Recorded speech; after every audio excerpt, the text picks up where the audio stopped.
දිනපතා දේව වචනය 2025 නොවැම්බර් 8 දින සාමාන්‍ය සමය 31 වන සතිය පළමු වන දේව ප්‍රකාශනය රෝම 16:3 සිට 9 දක්වා 16 සහ 22 සිට 27 දක්වා ක්‍රිස්තුස් ජේසුස් වහන්සේ තුල මාගේ සහකාර සේවකයන් වූ මා උදෙසා දිවිපිදීමට වූද කැමැත්ත පෙන් වූ ප්‍රිස්කාටද අකීලාටද මාගේ ආචාර්ය පිරිනමන්න. මා පමණක් නොව සියලු විජාතික සභාවෝද ඔවුන්ට කෘතඥතාව දක්වති. ඔවුන්ගේ නිවසේ රැස්වන සභාවටත් මාගේ ආචාර්ය පිරිනමන්න.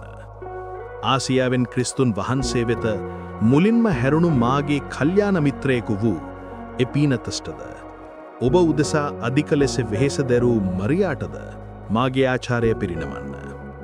මගේම රටවැසියන් වූ මා සමග සිරගතව සිටි අන්ද්‍රෝනිකස්ට හා ජුනියස්ට මාගේ ආචාර්ය පිරිනමන්න. ප්‍රේරිතයන් අතර කීර්තියක් දරන මොවුහු මට පළමුවෙන් කිතුණුවෝ වූහ. ස්වාමින් වන ක්‍රිස්තුන් වහන්සේ තුල මාගේ හිතමිත්‍රු අම්ප්ලියාතුෂ්ටද ක්‍රිස්තුන් වහන්සේ තුල අපගේ සහකාර සේවකයෙකු වූ උර්බානෂ්ටබ මාගේ හිතමිතුරු ස්ථාකිස්තද මාගේ ආචාර්ය පිරිනමන්න. සාම සිබීමකින් එකිනෙකාට මාගේ ආචාර්ය පිරිනමන්න. ක්‍රිස්තුන් වහන්සේගේ සීලු සභාව ඔබට ආචාර කරති. මේ හසුනෑලියනු තිර්තියෂ්නම් මම මාගේත් ආචාර්ය සමිධානන් වහන්සේගේ නාමයෙන් ඔබ වෙත මේ සමග එවමි. මටද මුළු සභාවටද ආගන්තුක සත්කාරය කරන ගායස් ඔබ වෙත ඔහුගේ ආචාර්ය එවයි. නගර බණ්ඩාගාරික ටෙන්පත් එරස්තස්ද සහෝදර ක්වර්තස්ද ඔබ වෙත ඔවුන්ගේ ආචාර්ය එවති. අපගේ ස්වාමීන් වන ජේසුස් ක්‍රිස්තුන් වහන්සේගේ වරප්‍රසාදය ඔබ සමග වේවා. ආමෙන්. දෙවියන් වහන්සේට මහිමය වේවා. ජේසුස් ක්‍රිස්තුන් වහන්සේ පිළිබඳ පණිවිඩය හා මා දේශනා කළ සුභාස්නානුවද දීර්ඝ යුගයන්හි සැගවී තිබී දැන් එළිදරව් කොට ඇති අභිරහශානුවද ඔබ ඇදහිල්ලෙහි ස්ථීර ලෙස පිහිටවීමට උන්වහන්සේ පොහොසත් වනසේක. දැන් වනාහි ඒ අභිරහස දිවසිවරයන්ගේ ලියවිලි වලින් අනාවරණය කර ඇත.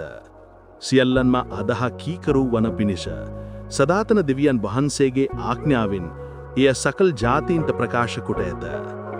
සකල ප්‍රඥාවෙන් යුක්ත වූ අසමසම දෙවියන් වහන්සේට ජේසුස් ක්‍රිස්තුන් වහන්සේ කරණ කොටගෙන සදහටම මහිමය වේවා. ආමෙන්.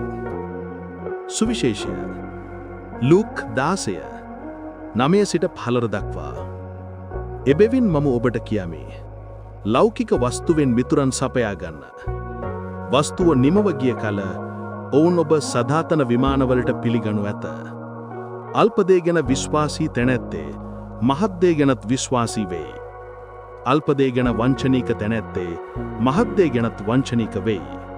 එබැවින් ඔබ ලෞකික වස්තුව ගැන විශ්වාසව නොසිටියාහු නම් සැබෑ වස්තුව ඔබට භාර දෙන්නෝ කවුද? අන්සතු දේ ගැන ඔබ විශ්වාසව නොසිටියාහු නම් ඔබට අයිති වන්න යන දේ ඔබට දෙන්නෝ කවුද? ස්වාමින් වරුන් දෙකෙනෙකුට සේවයක් කරන්න කිසි සේවකයෙකුට නොපුළුවන. මන්දොහු එක්කෙනෙකුට වෛර කරන්නේය, අනෙක් අයට ප්‍රේම කරන්නේය.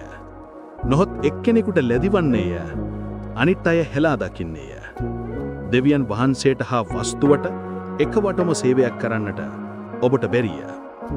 පරිසේවරු ධනලෝභී අය වූ හේයින් මෙබඳන් අසා උන්වහන්සේට සරදම් කළ. එවිට උන්වහන්සේ මෙසේ වදාළසේක.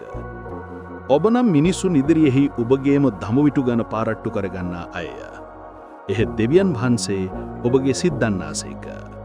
මනුෂ්‍යයන් විශිෂ්ටයයි සැලකනු ලැබන දෙය දෙවියන් වහන්සේ යෙදිය පිළිකුලයි. මෙනෙහි කිරීම. මුදල් හා දේපලයන් සදාකාලික අරමුණු වෙනුවෙන් භාවිතා කළ යුතු මෙවලන් මිසක් අප සේවය කළ යුතු ස්වාමීන් නොවේ. අපගේ ලෞකික සම්පත් කුඩා දේ ගැන විශ්වාසින් කළමනාකරණයෙන් කිරීමෙන් අපගේ සැබෑ ආදරය දෙවියන් වහන්සේට බව ඔප්පු කරන්නට හැකි අතර එමගින් සදාකාලික ත්‍යාග සඳහා සුදුසුකම් ලැබීමට හැකිය. ස්වාමීන්හි අපගේ කරුණා කරමනාව.